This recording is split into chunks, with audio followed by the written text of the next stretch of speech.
Thomas here for Out at TIFF on the red carpet for the premiere of Tom Ford's directorial debut, A Single Man. Let's check it out.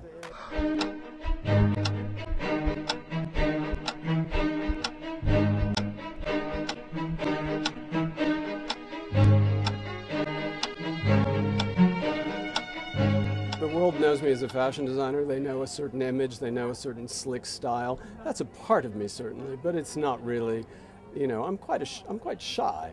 And it's easier, I think, to express maybe who you really are through a creative endeavor like a film than to necessarily express it yourself. So this is very much me, very much personal.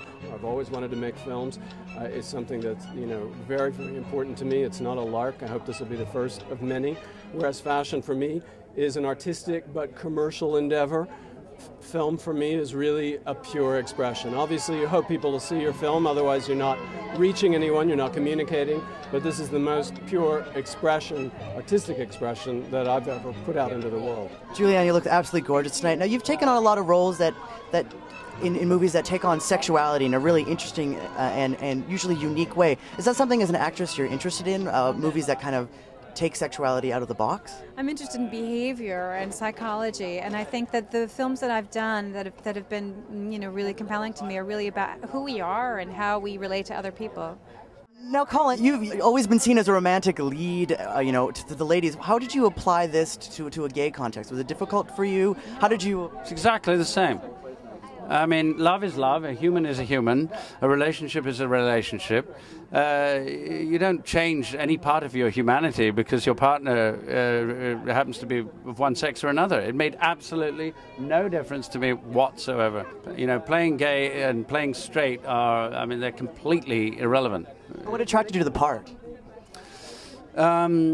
I thought there just was a lot of texture. He's an intellectual.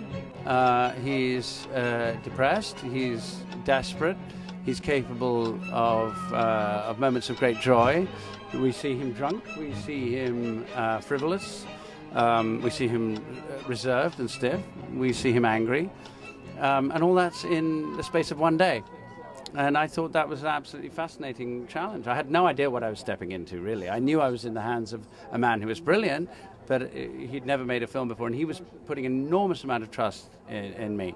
While the character is gay, it's, for me, a very universal story. You know, that was one of the things that I've always loved about Christopher Isherwood's writings. His stories were often about gay characters, but that was not the center of the story. He treated gay relationships just as two people getting on with their lives. So this is really a universal tale for me. This could have been a story of a man who'd lost his wife in a car accident, couldn't get over it. It could have had almost the same story.